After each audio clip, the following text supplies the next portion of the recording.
Muy bien, a los demás os quiero invitar a que me acompañéis a la segunda carta de Pablo a los Corintios. Segunda carta de Pablo a los Corintios.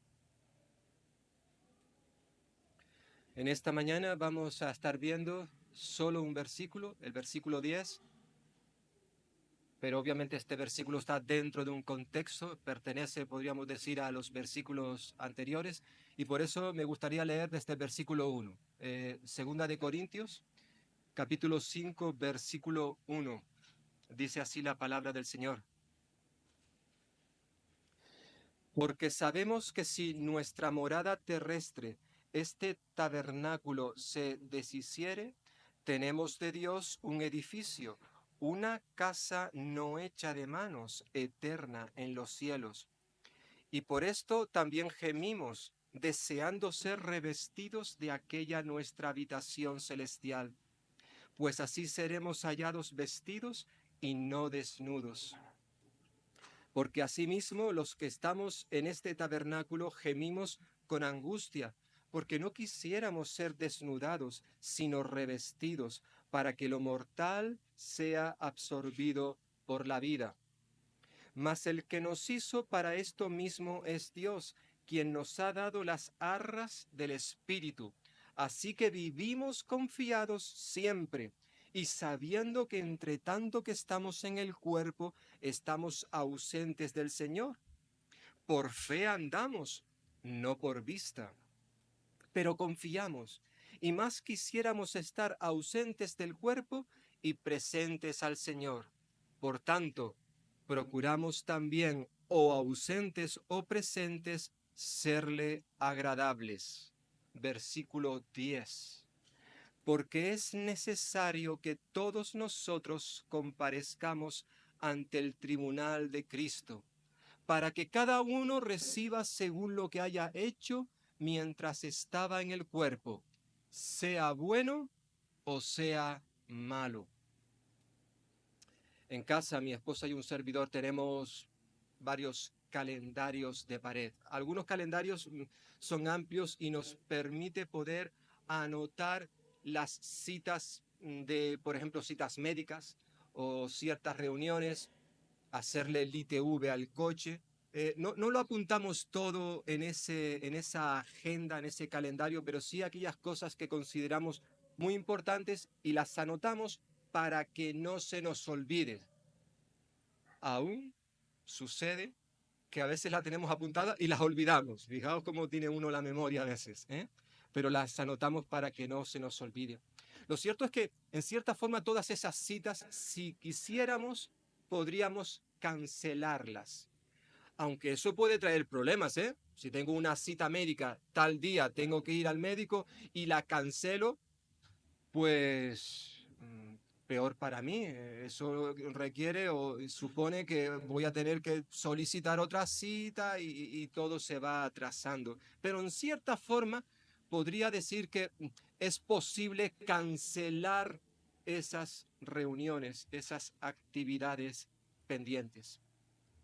En los versículos que hemos leído ahora en esta mañana, versículos 1 al 10, y también algunos de los capítulos anteriores que ya hemos visto, hemos estado recordando que tanto los creyentes como los no creyentes, aquellos que creen en Dios y aquellos que no creen en Dios, todos tenemos una serie de citas que no podemos cancelar. ¿Esto es así? ¿Te guste o no te guste? Tenemos citas, por ejemplo, con el sufrimiento. Pablo ya ha estado compartiendo algunas de sus experiencias. Hermanos y hermanas, el sufrimiento no puede ser evitado. Bueno, algunos sí. Es verdad que algunas veces tú y yo nos metemos en problemas, situaciones difíciles que nos hacen sufrir por nuestra culpa.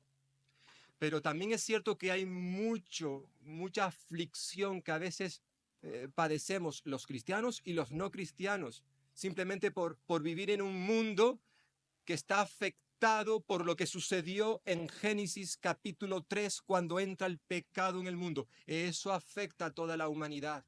Hemos visto un vídeo terrible, doloroso, del sufrimiento de algunos hermanos nuestros que por causa de Cristo por vivir en determinados países que no tienen libertad religiosa, pues realmente lo pasan muy bien, muy mal.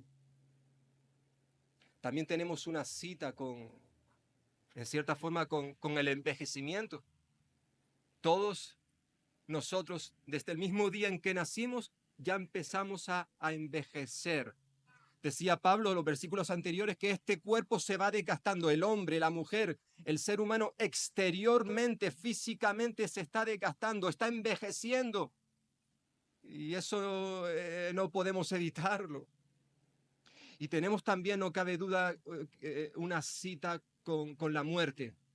Un día todos vamos a morir. Si Cristo no viene antes, entonces vamos a tener que abandonar este tabernáculo, este cuerpo, esta morada terrenal. Esa es la realidad. Son citas ineludibles. No podemos librarnos de ellas.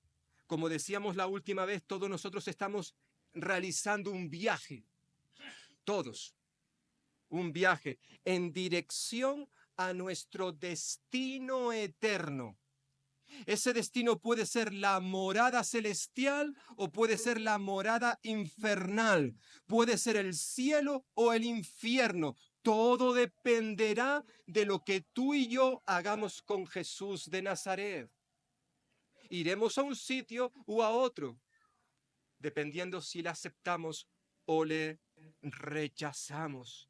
Cuando Cristo regrese, porque Él regresará, que nadie tenga la menor duda, Cristo regresará, dice la palabra de Dios, y cuando Él regrese, tanto los muertos como los vivos, todos vamos a comparecer ante el juez, ante un tribunal.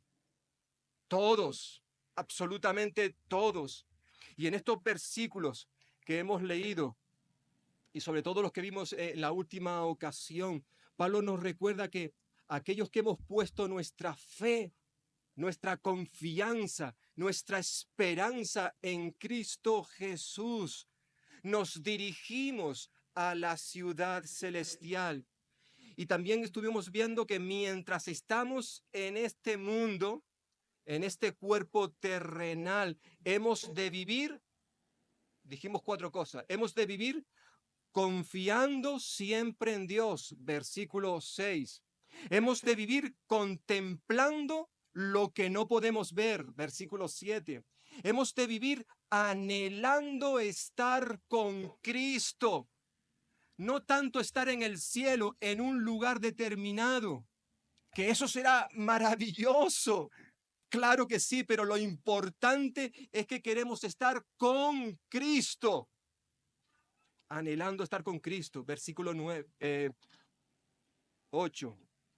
Y en cuarto lugar vimos en el versículo 9 que hemos de vivir procurando agradar a Dios mientras estamos en este mundo. Y también cuando estamos en el otro, ausentes o presentes, nuestro anhelo es agradar a Dios. Y ahora en el versículo 10 que vamos a ver en esta mañana, hermanos y hermanas, Pablo nos recuerda que también el creyente ha de vivir recordando la realidad del juicio venidero. Hay un juicio en el cual tú y yo también vamos a estar. Eso es lo que enseña la Biblia. El creyente vive esperando a que ese día llegue. Versículo 10, que ya hemos leído. Porque es necesario que todos nosotros comparezcamos ante el tribunal de Cristo, para que cada uno reciba según lo que haya hecho mientras estaba en el cuerpo, sea bueno o sea malo. Hermanos y hermanas, amigos y amigas, la Biblia, la palabra de Dios, tanto en el Antiguo Testamento como en el Nuevo Testamento, nos recuerda que llegará un día donde todos los seres humanos, todas las personas que han existido a lo largo de la historia de la humanidad, todos Un día vamos a tener que rendir cuentas ante Dios, ante Dios. Rendir cuenta de nuestros actos, todos. Todos estamos citados para presentarnos ante el tribunal donde Cristo será el juez. Todos, todos. Es decir, cada uno de nosotros seremos juzgados por nuestras obras realizadas mientras estábamos en este mundo, en este cuerpo terrenal. Todos seremos responsables de las cosas que hicimos y de las cosas que dejamos de hacer. Todos, todos. Y este principio es universal, se repite a lo largo de las Escrituras. Y da igual que no lo supieses, que alguien puede decir, yo desconocía estas cosas. Da igual. El no saberlo, y esto lo ponemos entre comillas, no te exime de tener que presentarte delante de un juez. Por eso dice la Escritura, fijaos, vamos a ir, en esta mañana me vais a permitir que haga un repaso por varios textos, no están todos evidentemente, pero solo algunos. Dice Proverbios 24:12, pues aunque digas, yo no lo sabía, ¿no habrá de darse cuenta el que examina los corazones? ¿No habrá de saberlo el que vigila tu vida, tu alma? Él paga a cada uno según sus acciones. Sigue diciendo la Escritura en el libro de Job, porque Él, Dios, pagará al hombre, a la mujer, al ser humano, según su obra, y retribuirá conforme a su conducta. Job 34:11. Dice también el libro de Eclesiastés, pues Dios juzgará toda obra, buena o mala, aún la realizada en secreto, que nadie conocía sino solamente tú. También el Señor la conoce. También. Yo el Señor, dice Dios a través del profeta Jeremías, capítulo 17, versículo 10. Yo el Señor escudriño el corazón, pruebo los pensamientos. ¿Para qué? Para dar a cada uno según sus caminos, según el fruto de sus obras. Y podríamos estar un ratito más viendo lo que dice el Antiguo Testamento en cuanto a esto.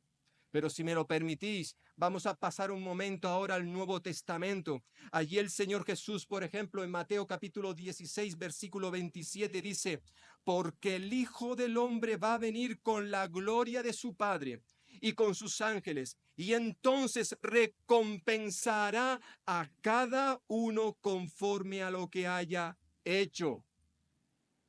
Dice el apóstol Pablo en su carta a los Romanos, aunque yo he puesto ahí versículos, capítulo 2, versículos 5 al 6, te invito a que en casa sigas leyendo hasta el versículo 11. Dice el apóstol Pablo, pero por tu dureza y por tu corazón no arrepentido, atesoras para ti ira para el día de la ira y de la revelación del justo juicio de Dios, el cual pagará a cada uno conforme a sus obras. Y recordad, decía el apóstol Pablo a los Efesios, capítulo 6, versículo 8, recordad que el Señor recompensará a cada uno según el bien que haya hecho, sin distinguir entre el amo y el esclavo. No habrá ricos, no habrá pobres, no habrá gente intelectual, gente ignorante, da igual quién sea, da igual. Y por terminar con una última cita, decía el apóstol Pedro en su primera carta, primera de Pedro 1:17, si invocáis por Padre a aquel que sin acepción de personas juzga según la obra de cada uno, conducíos en el temor todo el tiempo de vuestra peregrinación. Es interesante que si hemos estado observando, y como muchos de vosotros estáis tomando notas de estos versículos, es sabio hacerlo. Veréis en casa, y otros textos, si utilizáis la concordancia temática, es decir, hay textos bíblicos donde aparece una numeración o una serie de letras que si las miras te llevará a otro texto que habla del mismo tema. Y es interesante que si observamos estos versículos que hemos visto ya en esta mañana, una y otra vez se enfatiza, entre otras cosas, la expresión cada uno.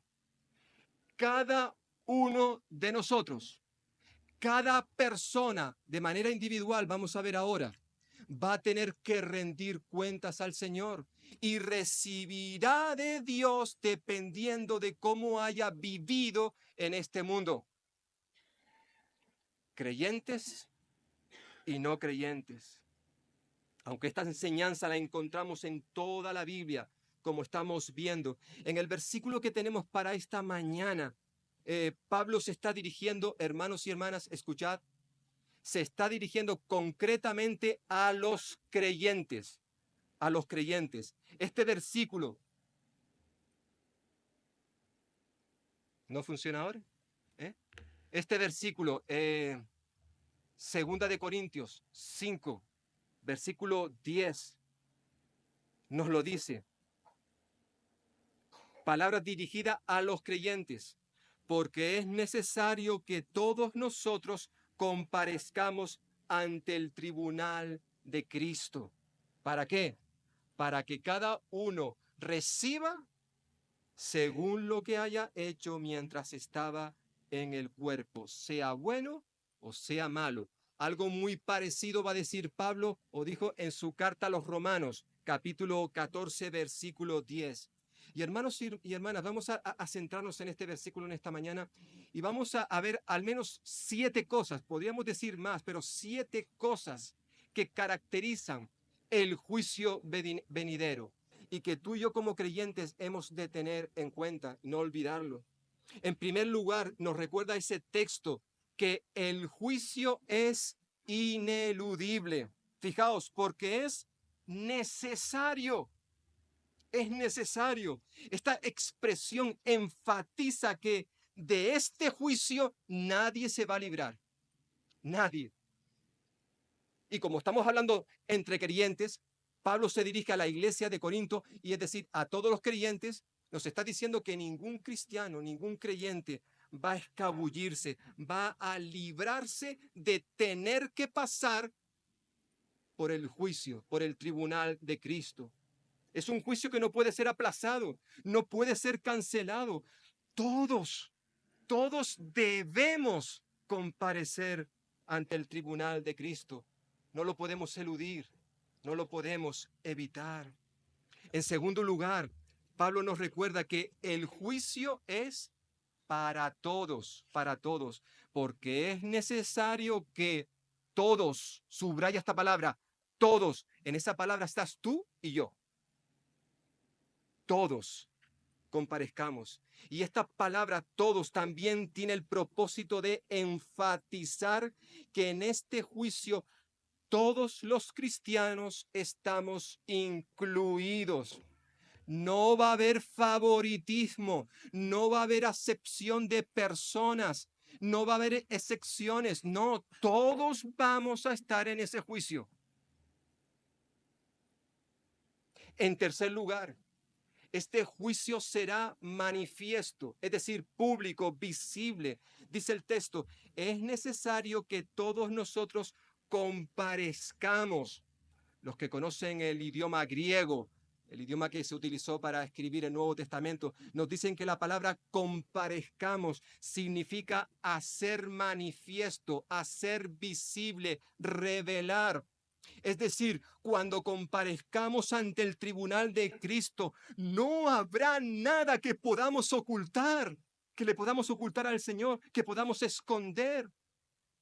En ese juicio estaremos desprovistos, desnudos, desnudos de cualquier excusa, apariencia o argumentos que podamos esgrimir para justificar determinada acción. El autor de Hebreos lo decía muy bien, ahí en Hebreos 4:13. cuando nos dice que no hay cosa creada que sea manifiesta en su presencia. Antes bien, todas las cosas están desnudas y abiertas a los ojos de aquel a quien tenemos que dar cuentas. Todas las cosas.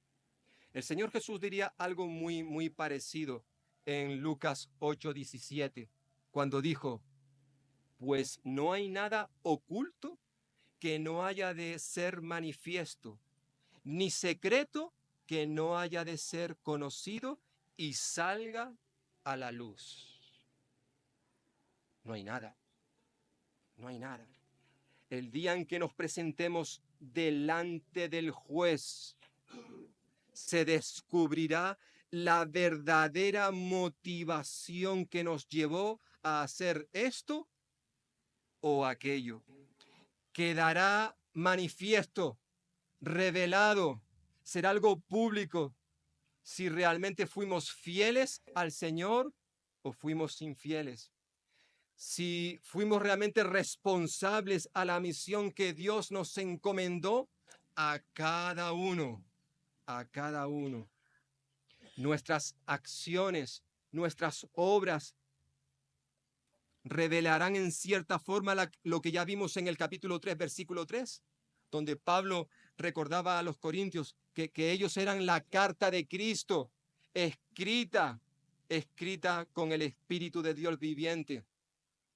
Vosotros sois una carta, la gente os está contemplando, observando, está leyendo en vosotros quiénes sois realmente. Llegará un día, hermanos y hermanas, donde todo saldrá a la luz. Obviamente hemos de entender estas palabras, lo que estamos ahora mismo compartiendo. En cierta forma, recordar aquellas palabras, ya lo he mencionado en más de una ocasión, un profesor que tuve en el Instituto Bíblico, Pablo Wickham, y él decía que estas cosas hemos de sobreentenderlas, como que se está refiriendo a esas faltas, a esos actos que no llegamos a confesar, que no llegamos a restituir, ya sea por descuido o por rebeldía. Un día, hermanos y hermanas, tú y yo vamos a comparecer delante del tribunal de Cristo. Y no hay nada que podamos esconderle a Él. Todo saldrá a la luz. Todo aquello que mientras estuvimos en este mundo no llegamos a confesar, no llegamos a restituir, todo aquello saldrá a la luz. Es por eso que es importante que, al igual que hizo el salmista, también tú y yo podamos pedirle al Señor constantemente: examíname, oh Dios, y conoce mi corazón. Pruébame y conoce mis pensamientos. Fíjate si voy por un camino que te ofende y guíame por el camino eterno. Salmo 139, versículos 23 y 24. El juicio será manifiesto. En cuarto lugar, este juicio será un juicio presidido por Cristo.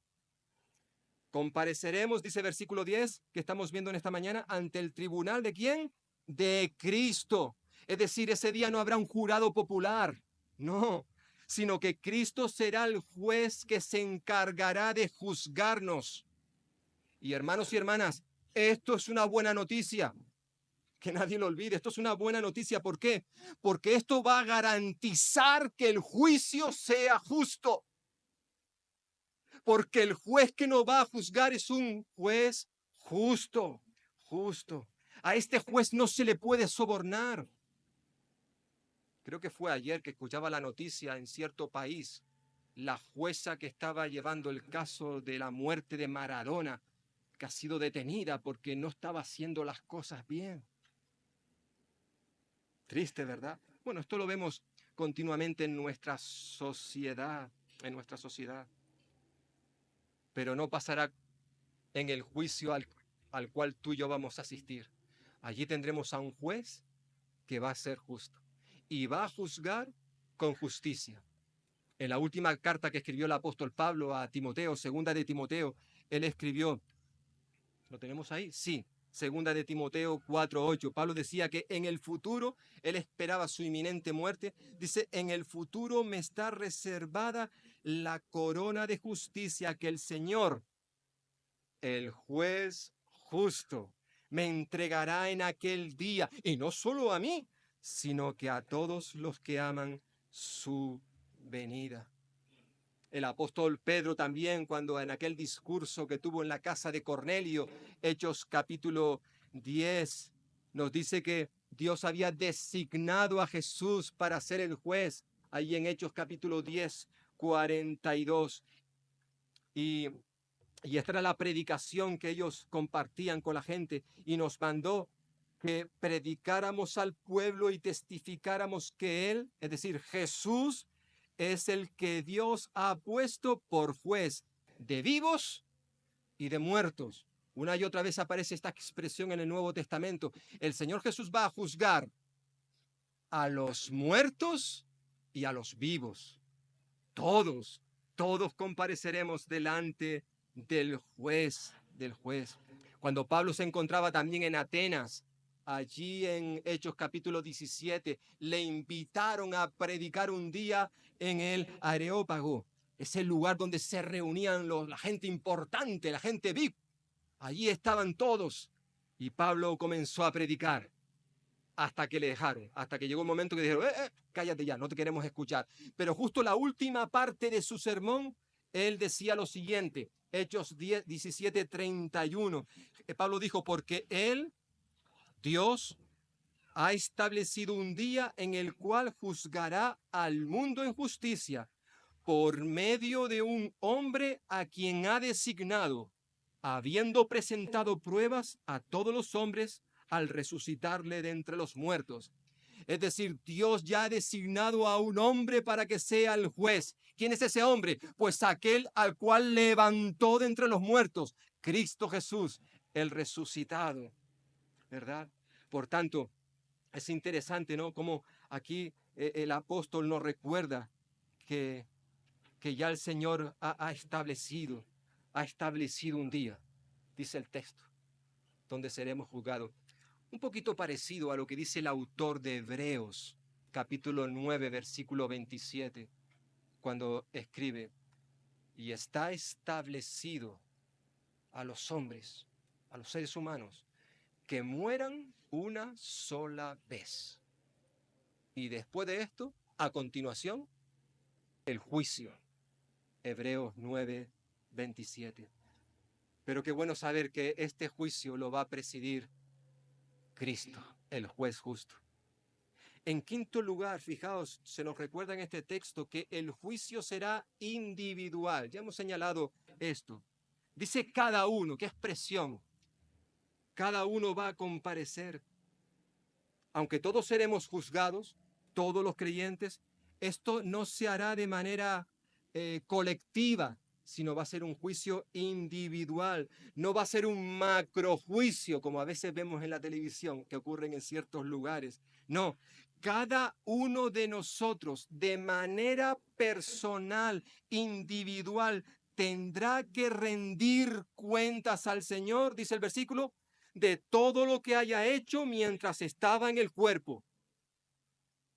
Este cuerpo, este tabernáculo del que hemos estado hablando en versículos anteriores, le pertenece al Señor, hermanos y hermanas. ¿Por qué? Porque Él lo compró con su sangre. Ya lo vimos, si me acompañáis un momento a 1 Corintios capítulo 9.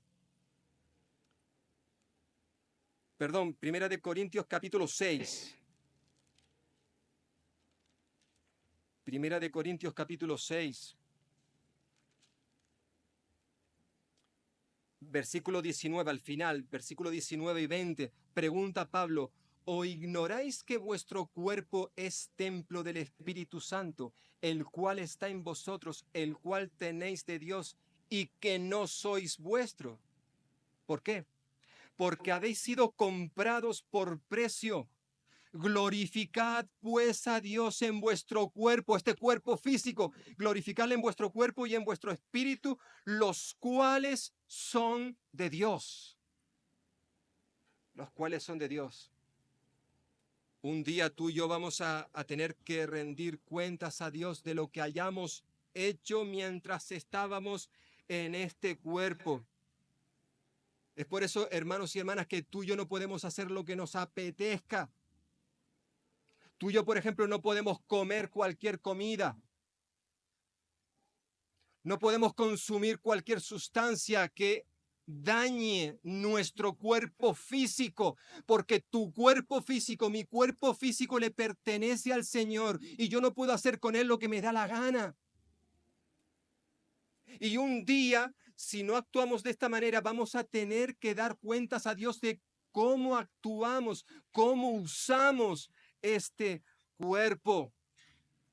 No podemos hacer lo que nos apetezca, sino más bien como el apóstol Pablo le rogó a la iglesia de Roma, Romanos capítulo 12, versículo 1, por el amor entrañable de Dios, os pido, os ruego, hermanos, presentaos a vosotros mismos, presentad vuestros cuerpos físicos como ofrenda viva, santa, agradable a Dios. ¿Por qué? Porque ese ha de ser vuestro auténtico culto. No hay mejor forma de adorar a Dios que presentándoles nuestros propios cuerpos y decirle, Señor, soy tuyo. En cierta forma es algo de lo que hemos cantado esta mañana. Este es mi deseo, honrarte solo a ti.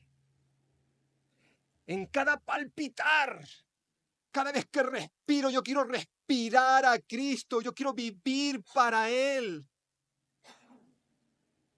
Pablo lo diría con aquellas tan conocidas palabras. Para mí el vivir es Cristo. Es decir, mi vida gira alrededor de Él. El Señor es el centro, el eje de mi vida. Y todo lo que yo hago, todo lo que yo pienso, la forma de actuar, todo gira alrededor de Cristo Jesús. Y si tú y yo no tenemos en cuenta esto, hermanos y hermanas, pues Dios, concretamente Cristo, cuando nos presentemos delante de Él, nos va a pedir cuentas. Nos va a pedir cuentas.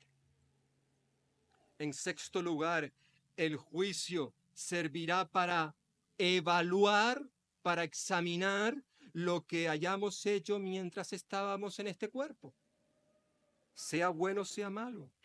Es decir, lo digo con otras palabras, nuestras obras serán examinadas, Y creo que no estaría mal en este momento poder recordar que cuando los creyentes, todos aquellos que hemos nacido de nuevo, es decir, tenemos a Cristo Jesús en nuestro corazón como el Señor y Salvador, cuando tú y yo comparezcamos ante el tribunal de Cristo, cada uno de nosotros, no lo vamos a hacer para ser juzgados por nuestros pecados. ¿Por qué? Porque ya nuestros pecados fueron juzgados por Cristo en la cruz. No vamos a ser juzgados por nuestros pecados, no. Ya Él los juzgó. Como veremos un poquito más adelante en este capítulo, fijaos, versículo 21, Pablo nos dirá que al que no conoció pecado, Dios por nosotros lo hizo pecado. ¿Para qué? Para que nosotros fuésemos hechos justicia de Dios en Él. Versículo 21. Al morir Cristo en la cruz, nos dirá también el apóstol Pablo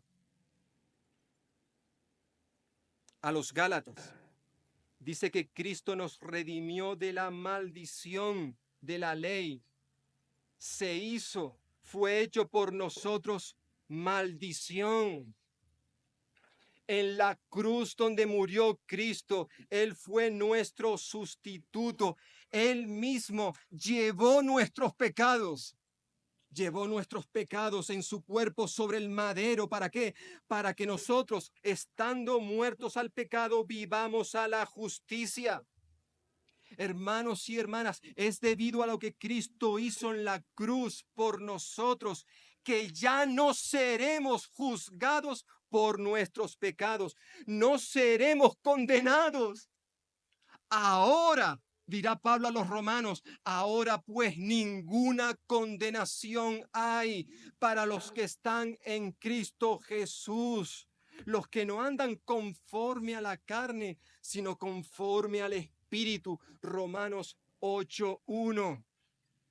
Y en ese mismo capítulo de Romanos 8, un poquito más abajo, Pablo dirá, ¿quién es el que condenará? ¿Quién? Cristo es el que murió, más aún, el que también resucitó, el que además está a la derecha de Dios, el que también intercede por nosotros. En la cruz del Calvario, Cristo murió por nuestros pecados. Los pecados cometidos en el pasado, los pecados que cometemos en el presente y los pecados que vamos a cometer en el futuro. Cristo murió por todos nuestros pecados. Cuando le entregamos nuestra vida a Él, cuando le recibimos como nuestro Señor y Salvador. Obviamente, hay alguno que se pregunta, bueno, entonces, si esto es así, si Cristo murió por nuestros pecados, uno se pregunta, ¿por qué entonces se nos va a juzgar si nuestros pecados ya han sido perdonados? ¿Por qué entonces estamos hablando de un juicio al cual tú y yo vamos a estar presentes? ¿Por qué?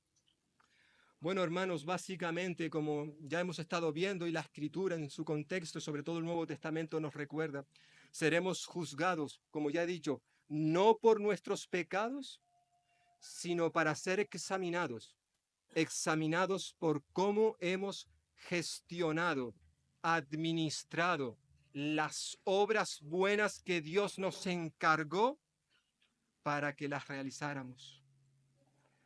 Para Dios, las obras buenas son un tema serio.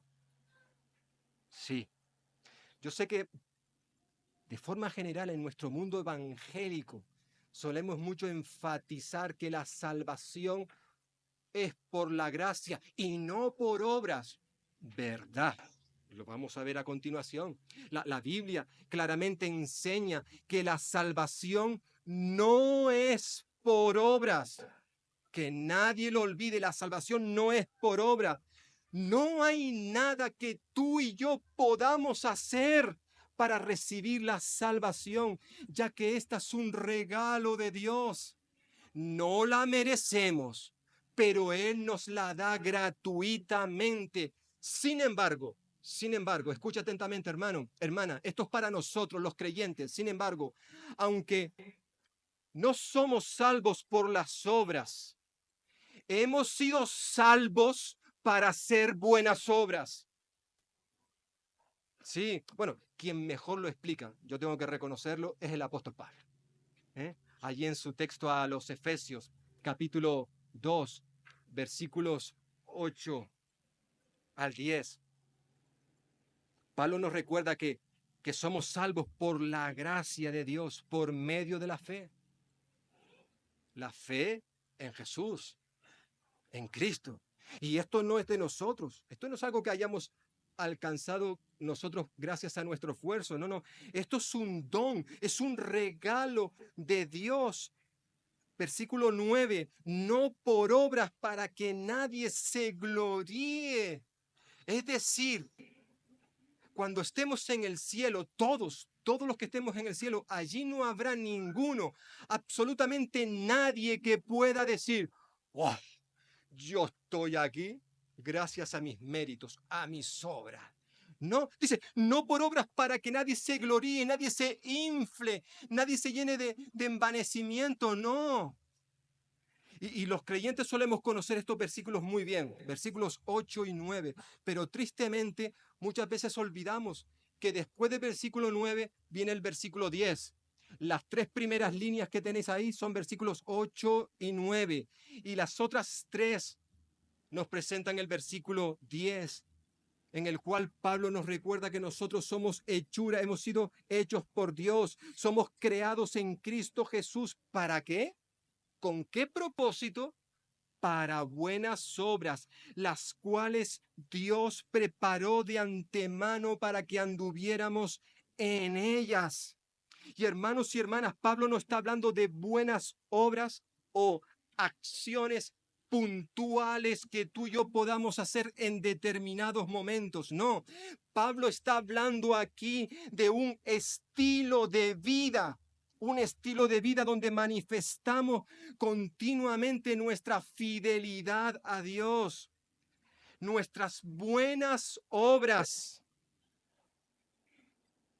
sirven para glorificar a Dios. El Señor Jesús en Mateo capítulo 5 nos dice que tú y yo somos la luz del mundo, y una luz no se enciende para ocultarla, sino para ponerla en un lugar alto de tal manera que pueda iluminar toda la habitación. Y luego dice Jesús a continuación, ya se volvió a bloquear. Dice Mateo capítulo 5, dice, así alumbre vuestra luz delante de los hombres. ¿Para qué? Para que vean vuestras buenas obras y glorifiquen a vuestro Padre que está en los cielos. Cuando la gente que nos rodea ve nuestras buenas obras, eso les va a llevar a glorificar a Dios. A glorificar a Dios. El apóstol Pedro, también hablando sobre este mismo tema, decía lo siguiente. ¿Me puedes pasar la siguiente imagen, por favor? Para que podamos ver el texto. Primera de Pedro 2:12. Pedro decía, mantened vuestra buena manera de vivir entre los gentiles. ¿Para qué? Para que en lo que murmuran de vosotros como de malhechores, glorifiquen a Dios en el día de la visitación al considerar vuestras buenas obras. Vuestras buenas obras. Todos, hemos estado diciendo en esta mañana, todos los hijos de Dios, todos los creyentes, un día nos presentaremos delante de Dios para ser juzgados, o mejor dicho, para ser examinados en cuanto a nuestra mayordomía. Es decir, a cómo hemos administrado, gestionado los recursos que Dios nos dio a lo largo de nuestra vida. Pueden ser recursos materiales, como el dinero, nuestras posesiones materiales, que a veces hablamos de nuestro dinero, bueno, para entendernos, pero aquellos que hemos nacido de nuevo sabemos que nuestro dinero no es nuestro dinero, es su dinero, y no lo podemos gastar como queramos. Nuestro tiempo, que no es nuestro tiempo, es su tiempo. No podemos invertirnos en aquello que a nosotros nos apetezca. Y un día vamos a tener que rendir cuenta de esto, de nuestros recursos materiales. También a nivel familiar, lo familiar, ¿verdad? Tú y yo como esposos tenemos responsabilidades. De igual manera las esposas hacia los esposos, los padres hacia los hijos hacia sus padres. Y esto no es algo opcional. Dios nos pedirá cuenta también de aquellas cosas que dejamos de hacer con nuestros seres queridos. Tendremos que dar cuenta acerca también de cómo administramos nuestros recursos, no solamente los materiales y familiares, sino también los espirituales. Hermano y hermana, como mínimo, la Biblia nos enseña que Dios nos ha dado un don. Un don podríamos definirlo como una responsabilidad, algo que Dios sabe que tú y yo podemos hacer bien y nos encarga que pongamos, actuemos en base a lo que Él nos ha dado, a esa responsabilidad. Como mínimo, tenemos un don. ¿Estás usando tu don? Porque ese don que Dios te ha dado no es para tu propio crecimiento, ¿vale? Tú vas a crecer, tú vas a ser edificado, vas a ser bendecido, pero el don que Dios nos da, o los dones, son para que los administremos en la iglesia. Decía el apóstol Pedro, primera de Pedro 4:10, cada uno, según el don que ha recibido, ministrelo, sirva a otros como buenos administradores, mayordomos de la multiforme gracia de Dios. La iglesia necesita tu don. No lo olvides. Tu servicio. En la Biblia aparece una lista de dones. Evidentemente las listas que aparecen en el Nuevo Testamento no son listas completas. Pero entre esas listas podemos encontrar el don de servir. La Biblia menciona que el servir es un don, cierto, pero al mismo tiempo es una responsabilidad de todos los creyentes. No vale con decir, es que yo no tengo el don del servicio. No, quizás no tengas ese don, pero estás llamado a servir. La Biblia también menciona el dar, ofrendar generosamente como un don. No todos los creyentes tienen el don de ofrendar generosamente. Ahora bien, todos los creyentes hemos de dar, todos hemos de ofrendar, aunque no tengas el don. Y si tú y yo decidimos como creyentes que no vamos a hacer esto, de forma consciente e incluso rebelde, decimos no y seguimos R que R, un día vamos a tener que presentarnos delante de Cristo y dar cuenta de por qué hicimos esto. Esto es lo que nos está diciendo el texto, hermanos y hermanas. Recordad, las obras no salvan. No hay nada que tú y yo podamos hacer para recibir la salvación. ¿Por qué? Porque esta la recibimos por la gracia de Dios. Es un regalo, cierto. Las obras no salvan, pero sí evidencia que somos salvos. Que somos salvos. De que realmente hemos nacido de nuevo. De que nuestra conversión ha sido genuina. En cierta forma es esto lo que está diciendo Santiago en su carta. Él no está contradiciendo a Pablo como algunos han dicho. Pablo dice es que somos salvos por gracia, por medio de la fe, no por obras. Y luego viene Santiago y dice, un momentito, eso es verdad lo que está diciendo Pablo. Ahora recordad, somos salvos por gracia, no por obras. Pero nuestras obras son necesarias para demostrar, para evidenciar que realmente somos salvos. Porque el que dice, yo me he convertido, yo levanté la mano, yo me convertí, yo vengo a la iglesia, yo soy miembro de la iglesia, yo hago esto o yo hago lo otro, eso no quiere decir que tú seas salvo. Simplemente el hacer estas cosas. No olvidemos, somos salvos por gracia, no por obras. Y hay muchas personas que hacen estas cosas como una obra, venir a la iglesia, ofrendar, participar, aprender la jerga, el idioma evangélico, pero realmente son personas que no han nacido de nuevo. Y un día cuando se presenten delante de Cristo tendrán que rendir cuenta. Ya el Señor Jesús lo dijo con unas palabras muy fuertes, una de las más fuertes que aparecen en la Biblia. Muchos me dirán en aquel día, Señor, Señor, que en tu nombre hicimos esto, que hicimos lo otro, y mira, mira, Señor, cuántas obras. Y Jesús le dirá, yo no os conozco, yo no sé quiénes sois. Por eso le había dicho, ¿por qué me llamáis Señor, Señor, y no hacéis lo que yo os pido? Las obras no salvan. Que nadie lo olvide.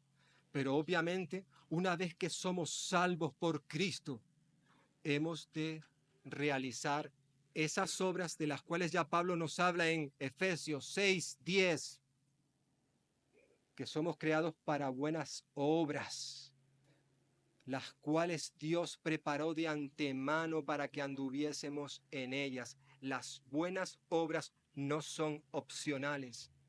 no son opcionales. Y en séptimo y último lugar, el juicio del que se nos habla aquí asignará recompensas para que cada uno reciba, dice aquí el texto, versículo 10, reciba, dependiendo de lo que hayamos hecho, dependiendo de cuál haya sido nuestra conducta, se nos asignará un premio u otro. La salvación no la vamos a perder, hermanos y hermanas. Nuestra salvación no peligra. La salvación no se pierde. Pero sí es posible perder las recompensas, los premios que Dios quiere darnos por nuestra fidelidad. Fidelidad. Pablo habla de muchas coronas y le pone diferentes nombres. Él habla de la corona incorruptible, de la corona de justicia. Santiago también habla de la corona de la vida. El Señor Jesús allí en el libro de Apocalipsis capítulo 2 dice, sé fiel hasta la muerte. No hasta que tengas cierta edad, hasta que te jubiles, no. Sé fiel hasta la muerte y yo te daré la corona de vida. Y yo te daré la corona de vida. El Señor Jesús, ¿puedes pasarme la siguiente imagen, por favor? Ahí. Ese pasaje se encuentra en el último capítulo de la Biblia, en el libro de Apocalipsis. Vengo pronto. O como dice esta versión, estoy a punto de llegar. Está hablando el Señor Jesús. Estoy a punto de llegar y voy a recompensar a cada uno conforme a su conducta. A cada uno. En ese cada uno estamos incluidos tú y yo. Hermanos y hermanas, para finalizar, yo soy consciente de que este versículo, después de lo que hemos estado viendo anteriormente, este versículo puede ser como una especie de jarro de agua fría. Después de todo lo hermoso que Pablo nos ha estado recordando, que tenemos una casa en los cielos, que podemos tener un futuro asegurado. Hemos estado viendo que vamos a resucitar con Cristo y vamos a estar en su presencia, gloria a Dios. Después de todo esto, resulta que llega el versículo 10 y casi podemos decir, wow, todo mi gozo en un pozo. Pero ¿cómo es posible que este versículo podamos meterlo ahí? ¿Por qué no eliminarlo? Lo cierto, hermanos y hermanas, es que este versículo no hemos de verlo como una amenaza o como un mensaje que nos haga perder nuestra esperanza de la que hemos estado hablando en semanas anteriores, no, sino que este versículo hemos de tomarlo como un llamado de Dios a vivir en fidelidad a Él. Esto es un llamado a ser fieles a Cristo mientras vivimos en este mundo. Este versículo nos recuerda que como creyentes estamos obligados a vivir una vida para Cristo. Para Cristo. Como nos dirá Pablo en este capítulo que estamos viendo un poquito más adelante, versículo 15, dice que Cristo murió por todos, ¿para qué? Versículo 15, para que los que viven, es decir, tú y yo, que ahora vivimos gracias a Cristo, para que los que viven ya no vivan para sí, sino para aquel que murió y resucitó por ellos. En la medida en que tú y yo como creyentes seamos conscientes de esto, de que somos responsables ante Dios de cómo administramos, gestionamos lo que Él nos ha dado desde el mismo día de nuestra conversión. Desde ese día el Señor nos equipó, nos entregó, nos dio una serie de recursos y ahora nos dice gestionarlos, administrarlos. En la medida en que seamos conscientes de esto, y que también un día vamos a comparecer ante el tribunal de Cristo, entonces, hermanos y hermanas, nuestra vida comenzará, si aún no lo está haciendo, a estar orientada en agradar a Dios. Esto es lo que vimos en el versículo anterior, versículo 9, que Pablo se había puesto como meta agradar a Dios. Dejaremos de darle valor a lo temporal, a lo temporal para darle valor, prioridad a lo celestial. En cierta forma, es esto lo que significa la palabra última que aparece de aquí en nuestro texto. Para rendir cuentas, dice, tanto de lo bueno como de lo malo. La palabra malo aquí significa lo que no tiene valor, lo que no tiene valor eterno, celestial. Para Pablo era muy importante cómo tú y yo edificamos. Y no solamente cómo edificamos, sino qué materiales utilizamos. Quizás para poder definir esto de lo malo, lo bueno, tendríamos que ir a Primera de Corintios, capítulo 3, versículos 11 al 15, donde Pablo nos dice que estamos edificando tú y yo en la casa de Dios. Y hay algunos hermanos que están utilizando como materiales el oro, la plata, las piedras preciosas, es decir, materiales que no van a perecer, que duran para siempre. Pero hay otros que están edificando, construyendo con materiales perecederos, como la madera, el heno, la hojarasca. Un día va a venir el inspector de la iglesia, del edificio, y va a evaluar el material que hemos estado utilizando y lo va a probar con fuego. Y obviamente aquellos que hayan utilizado como material la madera, el heno o la hojarasca serán quemados. No van a perder su salvación, recuerda, no estamos hablando de eso, pero sí van a perder las recompensas, los premios que Dios quiere darnos. Por tanto, básicamente lo que nos está recordando, hermanos y hermanas, este versículo es que la fidelidad a Dios será recompensada y la negligencia traerá pérdidas. Y esto es muy importante. Yo sé, a lo largo de mi vida he escuchado a creyentes que me han manifestado que, bueno, eso tampoco tiene mucha importancia. Lo importante es estar con el Señor, estar con Cristo.